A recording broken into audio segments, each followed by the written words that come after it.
1814년 나폴레옹은 러시아 원정 실패와 연이은 패배로 인해 퇴위하고 엘바 섬으로 유배되었습니다. 그러나 그는 1815년 3월 탈출해 프랑스로 돌아왔고 대중의 지지를 얻어 다시 황제로 복귀했습니다. 이를 본 유럽 열강은 나폴레옹의 야망을 막기 위해 동맹군을 결성했습니다. 나폴레옹은 빠른 승리로 동맹군을 분열시키려 했고 그 첫 번째 타깃은 벨기에에서 집결 중이던 영국군과 프로이센군이었습니다. 1815년 6월 16일 워털루 전투에 앞서 나폴레옹은 리니 전투에서 프로이센군과 맞붙었습니다. 그는 탁월한 전략을 펼쳐 프로이센군을 패퇴시키는데 성공했지만 한 가지 문제가 있었습니다. 프로이센군을 완전히 섬멸하지 못했다는 것. 이것은 이후 전투의 흐름에 치명적인 영향을 미치게 됩니다. 이틀 뒤인 6월 18일 벨기에의 워털루 근처 들판. 나폴레옹은 자신의 7만 3천 명의 프랑스군과 함께 전투 준비를 마쳤습니다. 그의 상대는 영국 네덜란드 연합군 약 7만 명. 이들은 영국의 웰링턴 공작이 지휘하고 있었습니다. 두 군대는 워털루의 광활한 들판에서 서로 대치하며 결전을 앞두고 있었습니다. 전투는 예상보다 늦게 시작되었습니다. 왜 그랬을까요? 전날 밤 내린 폭우로 전장이 질퍽해져 대포를 이동시키기 어려웠기 때문입니다. 이로 인해 나폴레옹은 공격을 아침 늦게 시작하게 되었습니다. 늦은 시작은 그의 전략에 큰 차질을 빚게 했습니다.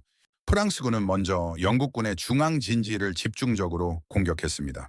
대포를 쏘고 보병들이 밀고 들어갔으며 네덜란드군이 지키던 일부 전초기지를 점령하기도 했습니다. 그러나 영국군의 방어선은 무너지지 않았습니다. 웰링턴 공작은 자신의 병사들에게 철저히 방어하라는 명령을 내렸고 그들은 견고하게 자리를 지켰습니다.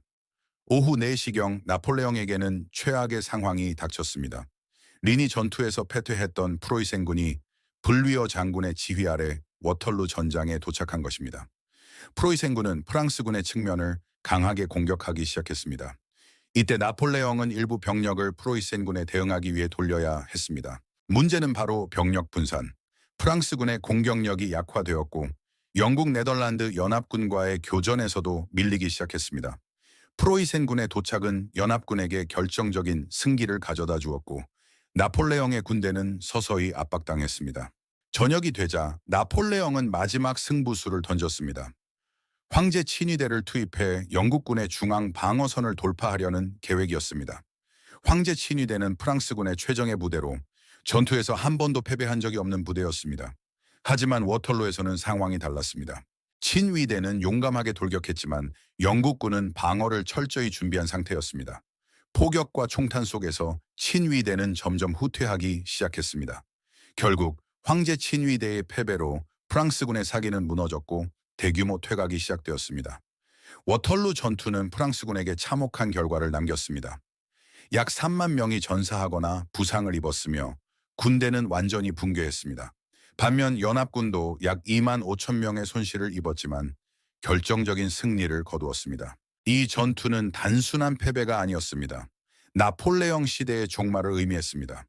패배 후 나폴레옹은 파리로 돌아갔으나 결국 두 번째로 퇴위하게 되었고 영국에 항복했습니다. 이번에는 엘바 섬이 아닌 더 멀고 외딴 세인트 헬레나 섬으로 유배되어 1821년 그곳에서 생을 마감했습니다. 워털루 전투는 유럽 역사에 깊은 영향을 미쳤습니다. 나폴레옹 전쟁이 끝났고 유럽 열강은 빈 회의 체제를 통해 유럽의 평화를 재건하려 했습니다.